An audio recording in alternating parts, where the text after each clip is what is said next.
ओम शाम्बे शिवाय नमः। ओम शाम्बे शिवाय नमः। गौरी शंकर महादेव की जय हो। जगत जननी माँ पार्वती की जय हो। कार्तिकेय की जय हो। गणेश जी की जय हो। रिद्धि सिद्धियों की जय हो। नंदीश्वर की जय हो। सभी साधकों और सभी भक्तों की जय हो। आज का विषय, आज की चर्चा महाकालेश्वर ज्योतिर्लिंग के प्रकट होने का वर्णन है।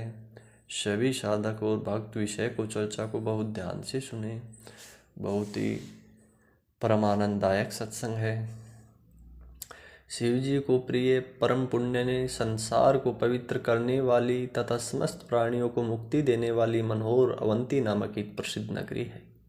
वहाँ पर शुभ आचरण में तत्पर, वेद अध्ययन करने वाले तथा नित्य वैदिक अनुष्ठान में निरत एक श्रेष्ठ ब्राह्मण रहते थे। वे ब्राह्मण नित्य अग्निहोत्र करते और फिर शिवलिंग में पूजा में संलग्न हो जाते। वे प्रतिदिन पार्थिव लिंग का पूजन करते थे। उन वेद प्रिय ब्राह्मण ने सारे कर्मों का फल प्राप्त कर भली भांति ज्ञान प्रायण होकर अंत में सज्जनों की गति प्राप्त की। उनके चारों पुत्र भी उसी प्रकार शिव जी की पूजा में तत्पर तथा सदा माता पिता की आज्ञा मानने वाले थे। उनमें सबसे बड़ा देवप्रिय, उसके बाद प्रिय मेघा, तीसरा सुसंस्कृत नाम वाला और चौथा धर्मनिष्ठ सुव्रत था। उनके पुण्य प्रताप से पृथ्वी पर सुख बढ़ रहा था। जैसे शुक्ल पक्ष में चंद्रमा बढ़ता है, उसी प्रकार उनके सुखदायक गुणों भी वहाँ निरंतर बढ़ रहे थे। उस समय वह नगरी ब्रह्म तेज से संपन्न हो गई।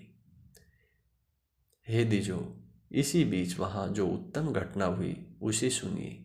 जैसा कि मैंने सुना है वैसा मैं आप लोगों को सुना रहा हूँ। रतनमाल पर्वत पर दूषण नामक एक महान असुर रहता था। धर्म से द्वेष करने वाला वह महाबलवान दैत्यराज ब्रह्मा जी के वरदान से जगत को तुच्छ समझता था। उसने देवगणों को पराजित कर उन्हें उनके स्थान से निकाल दिया। उस दुष्ट ने पृथ्वी पर सभी प्रकार के वेद धर्मों तथा स्मृति धर्मों को उसी प्रकार नष्ट कर दिया जैसे सिंह खरगोश को नष्ट कर देता है। जितने भी वेद धर्म थे उन सबको उसने नष्ट कर दिया। वो प्रत्येक तीर्थ तथा क्षेत्र में धर्म को वहाँ से हटा दिया। एकमात्र रम्य अवंती नगरी ही दिखाई दे रही थी जहाँ वैदिक धर्म अभी प्रतिष्ठित था। ऐसा विचार कर उसने जो किया उसे आप सुनिए। उस महान असुर ने, दूषण ने बहुत बड़ी सेना लेकर वहाँ रहने वाले सभी ब्राह्मणों को उद्देश्य करके चढ़ाई कर दी। वहाँ आकर विप्रद्रोही एवं महाखल उस दैत्येंद्र ने अपने 4 दैत्य श्रेष्ठ सेनापतियों को बुलाकर यह वचन कहा। दैत्य बोला, यह दुष्ट ब्राह्मण मेरी आज्ञा का पालन क्यों नहीं करते? अतः मेरे विचार से वेद धर्म में तत्पर ही सब दंड के योग्य है। मैंने संसार में सभी देवताओं तथा राजाओं को पराजित किया है। क्या इस ब्राह्मण को वश में नहीं किया जा सकता? यदि ये लोग जीना चाहते हैं तो शिव धर्म तथा वेद के परम धर्म को त्याग कर सुख प्राप्त करें, अन्यथा इनके जीवित रहने में संशय हो जाएगा। मैं यह सत्य कहता हूँ, तुम लोग निशंक होकर इस कार्य को पूर्ण करो। इस प्रकार विचार कर वे चारों दैत्य चारों दिशाओं में प्रलयकालीन अग्नि के समान प्रज्वलित हो उठे। तब दैत्यों के इस प्रयास को सुनकर भी उस समय शिव ध्यान परायण उन ब्राह्मण को कुछ भी दुख नहीं हुआ। उस समय वे ब्राह्मण शिव ध्यान से रेखा मात्र भी विचलित नहीं हुए और धैर्य धारण किए रहे। शिव जी के आगे वे बेचारे दैत्य क्या थे। इसी बीच वह उत्तम नगरी दैत्यों से व्याप्त हो गई। तब उन दैत्यों से पीड़ित सभी लोग ब्राह्मणों के पास आए। लोग बोले, हे स्वामी, अब क्या करना चाहिए? वे दुष्ट आ गए हैं, उन्होंने बहुत से लोगों को मार डाला, इसलिए हम लोग आपके पास आए हैं। उन लोगों की यह बात सुनकर शिव में सदा विश्वास करने वाले वे ब्राह्मण वेद प्रिय के पुत्र उन लोगों से कहने लगे, ब्राह्मण बोले, आप लोग सुनिए, हमारे पास दुष्टों को भय देने वाला सैन्य बल नहीं है और न शस्त्र है जिससे हम उन्हें पराजित कर सके। सामान्य व्यक्ति का आश्रय लेने पर भी मनुष्य का अपमान नहीं होता, फिर हम लोग तो सर्वसमर्थ शिव जी के आश्रित हैं। हमारा अपमान ये असुर किस प्रकार कर सकते हैं? अतः भगवान शिव ही असुरों के भय से हमारी रक्षा करेंगे। भक्त वत्सल सदाशिव को छोड़कर संसार में अब हमें कोई शरण देने वाला नहीं है। इस प्रकार वे ब्राह्मण धैर्य धारण भली भांति पार्थिव पूजन कर शिव जी के ध्यान में तत्पर रहे।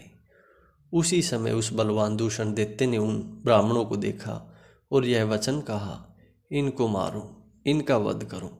किंतु शिव के ध्यान में प्रायण उन वेद प्रिय के पुत्रों ने उस दैत्य के द्वारा कहा गया वचन नहीं सुना। उसके बाद ज्यों ही उस दुष्ट आत्मा ने उन ब्राह्मणों को मारना चाहा, तभी उस पार्थिव के स्थान पर शब्द करता हुआ एक गड्ढा हो गया। उस गड्ढे से विकट रूपधारी महाकाल नाम से विख्यात दुष्टों का संहार करने वाले एवं सज्जनों को गति देने वाले शिवजी प्रकट हुए। अरे दुष्टों, मैं महाकाल हूँ, तुम्हारे जैसे दुष्टों के लिए महाकाल रूप में प्रकट हुआ हूँ। तुम इन ब्राह्मणों के समीप से दूर हो जाओ। ऐसा कहकर महाकाल शंकर ने ओकार मात्र से ही सैन्य सहित उस दूषण को शीघ्र ही भस्म कर दिया। उन्होंने कुछ सैनिकों को मार डाला और कुछ सेना भाग गई। उन परमात्मा शिव ने वहीं पर दूषण का वध कर दिया। जिस प्रकार सूर्य को देखकर अंधकार पूर्ण रूप से नष्ट हो जाता है, उसी प्रकार शिवजी को देखकर उसकी सेना विनष्ट हो गई।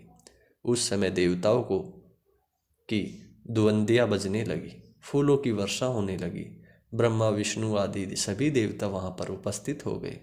ब्राह्मण ने हाथ जोड़कर लोक कल्याण करने वाले उन भगवान शंकर को भक्तिपूर्वक प्रणाम कर अनेक प्रकार के स्रोतों से उनकी स्तुति की। तब महाकाल रूपधारी स्वयं महेश्वर ने प्रसन्न होकर उन ब्राह्मण को आश्वस्त करके उनसे कहा, वर मांगिए।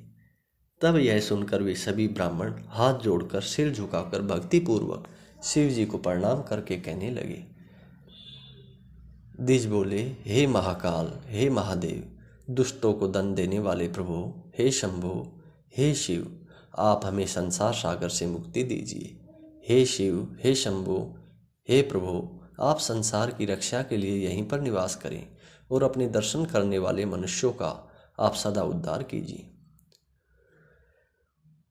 उनके ऐसा कहने पर शिव जी उन्हें सद्गति प्रदान कर भक्तों के रक्षार्थ उस परम सुंदर गर्त में स्थित हो गए। इस प्रकार वे ब्राह्मण मुक्त हो गए और वहां चारों दिशाओं में एक कोस परिणाम वाला स्थान लिंग रूपी शिव जी का कल्याण में क्षेत्र हो गया। तभी से लेकर महाकालेश्वर नामक शिवलिंग पृथ्वी पर प्रसिद्ध हुए हैं। इनका दर्शन करने से सौपन में भी कोई दुख नहीं होता। जो मनुष्य जिस जिस कामनाओं के अपेक्षा करके उस लिंग की उपासना करता है, उसके सभी मनोरथ पूर्ण हो जाते हैं और परलोक में मोक्ष भी प्राप्त होता है। हे सुव्रतो, महाकालीन की उत्पत्ति तथा उनका महात्म्य मैंने आपसे कह दिया है। अब आप सभी भक्तों और साधकों को ओम नमः शिवाय, हर हर महादेव।